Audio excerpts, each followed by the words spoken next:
अब मैं बताना चाहूँगा कुछ बातें कि ये अननेचुरल सेक्स की बात तो दूर, जो नेचुरल सेक्स होता है, वो भी अंतिम 6 महीने से अधिक में मेरे और मेरी पत्नी के बीच नहीं हुआ। इसका कारण अगर मैं आपको बताऊँगा तो ये है कि मेरी पत्नी 4-4, 5-5 दिन तक नहाती नहीं थी। तब भी जब बच्चे को ब्रेस्ट फीडिंग करना है, दूध पिलाना है, तब भी साफ-सफाई का कोई ख़्याल नहीं। जो उसकी आदत थी कि जो आपका आर्मपिट होता है, जिसको आप बगल या काँख भी बोलते हैं हिंदी में, उसे था वो। तो आप सोच सकते हैं कि किसी भी आदमी को ये कितना अजीब-सा गंदा लगेगा। इसके अलावा मेरी पत्नी की एक्सपेक्टेशन मुझसे थी कि मैं तो ये मुझसे नहीं हो पाएगा। तो ये 377 के बारे में मैं इतना ही कहना चाहूँगा। हालाँकि कई सारी बातें हैं जो शायद इस पब्लिक फोरम पे नहीं बोलना चाहिए। मैं बचपन से बस एक ही बात सुनते आ रही हूँ कि मर्द को दर्द नहीं होता। हर कोई यही बोलता है कि मर्द को दर्द नहीं होता, और इस थॉट को सही साबित करने के लिए मर्द शो करता है कि उन्हें दर्द नहीं होता। पर ऐसा नहीं है, मर्द को भी दर्द होता है। वो भी इंसान है, उसे भी ठेस पहुँचती है, उसकी भी भावनाएं छलनी होती है। अतुल सुभाष की कहानी ये बयां करती है कि कुछ औरतें कानून का गलत फ़ायदा उठाती हैं। कुछ ऐसे स्त्री हैं इस समाज में जिन्हें ये बिल्कुल समझ नहीं आता कि ये कानून व्यवस्था उन लाचार और बेबस स्त्रियों के लिए एक बहुत बड़ा पिलर का काम करने के लिए बनाया गया है। उसका वो फ़ायदा उठाकर अपना इस तरह का एक छवि समाज में रखती हैं, जिससे औरत समाज का पूरा छवि को वो तार तार कर देती हैं।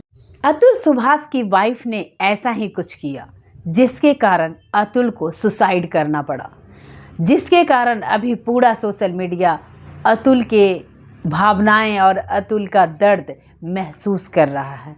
उसे मैं भी महसूस कर सकती हूँ कि एक मर्द वो कितना बेबस हो गया होगा जब उसने ऐसे कदम उठाए होंगे। दुनिया भर के आंकड़े बताते हैं कि पुरुष ज़्यादा आत्महत्या करते हैं। एचओ के मुताबिक दुनिया में हर 1 लाख मर्दों में से 12.6 सुसाइड करके अपनी जान देते हैं। वहीं हर 1 लाख महिला में ये दर कम है।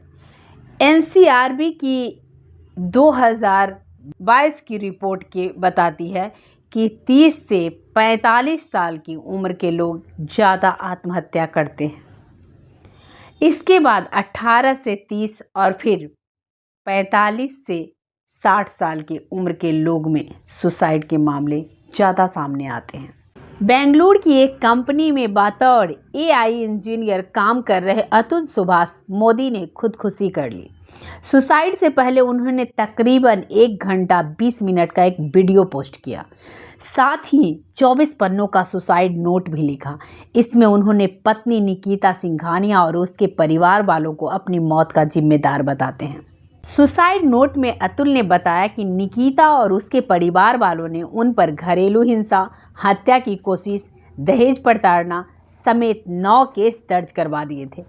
अतुल और निकिता की शादी 2019 में हुई थी। अतुल ने बताया कि शादी के बाद से ही निकिता और उसके परिवार वाले किसी न किसी बहाने उनसे पैसे मांगते थे। वीडियो में अतुल कह रहे हैं कि मुझे खुदकुशी कर लेनी चाहिए, क्योंकि मैं जो पैसा कमा रहा हूँ उससे मेरे दुश्मन मजबूत हो रहे हैं। मेरे टैक्स से मिलने वाले पैसे से कोर्ट और पुलिस सिस्टम मुझे, मेरे परिवार और अच्छे लोगों को परेशान करेगा। इसीलिए बैलू की सप्लाई खत्म होनी चाहिए।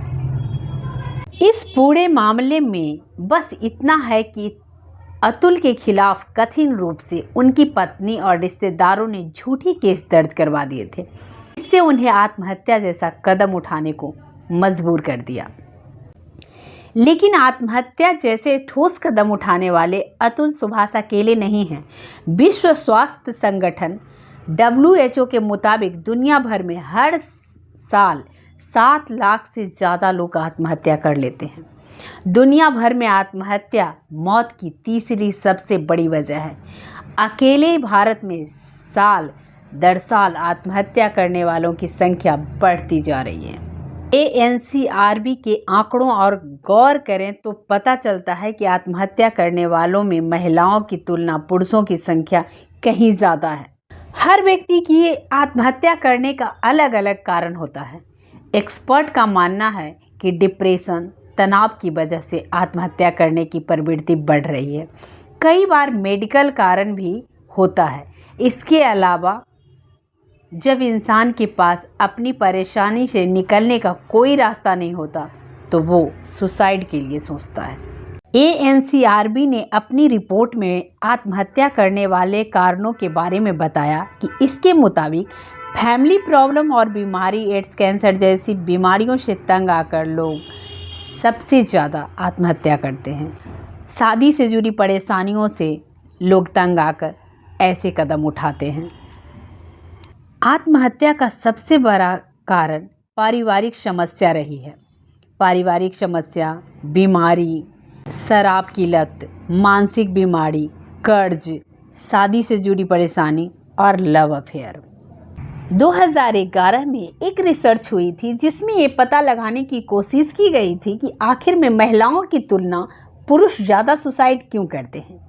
इस रिसर्च में सामने आया था कि समाज में पुरुषों को अक्सर ताकतवर और मजबूत समझा जाता है और इस वजह से वो अपने डिप्रेशन या सुसाइडल फीलिंग को दूसरे से साझा नहीं कर पाते और आखिर में थक हार कर आत्महत्या जैसा कदम उठा लेते हैं। इसीलिए लड़का और लड़की को हमेशा समान ही समझें। लड़का और लड़की के परवरिश में कभी भी अंतर नहीं करना चाहिए। अगर एक लड़की अपनी फीलिंग व्यक्त करके रो सकती है तो लड़का भी रो सकता है। अगर उसे किसी तरह की प्रॉब्लम्स फेस कर रहा है और उसे रोना आ रहा है तो उसे रोना चाहिए। उसे अपनी दर्द बांटना चाहिए, माँ से, बहन से, फादर से, भाई से, जिससे भी हो। वो अपने फीलिंग को कभी नहीं दबाना चाहिए। दोस्त से, इस तरह से कहा जाता है कि दर्द बांटने से कम होता है।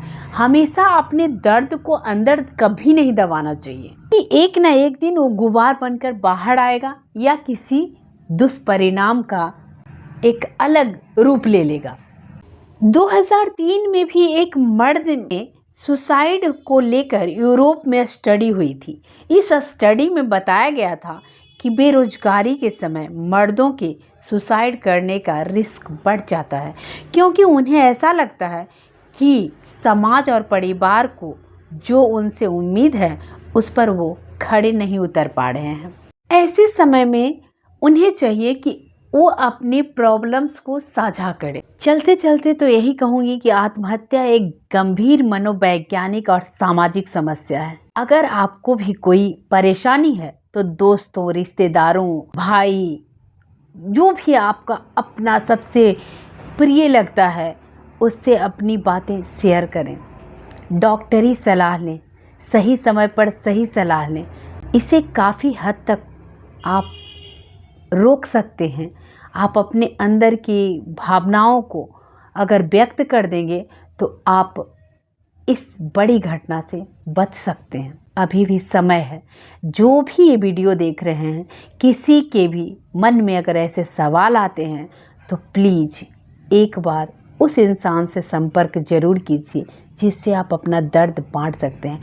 अगर कोई इंसान आपको नहीं मिलता तो एक ऊपर बैठा हुआ है, वो सबके दर्द सुनता है,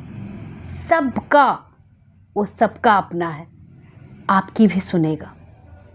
इसलिए प्लीज़ आप ऐसा कोई कदम नहीं उठाएं जिससे आपके परिवार को तकलीफ़ हो और रोना पड़े।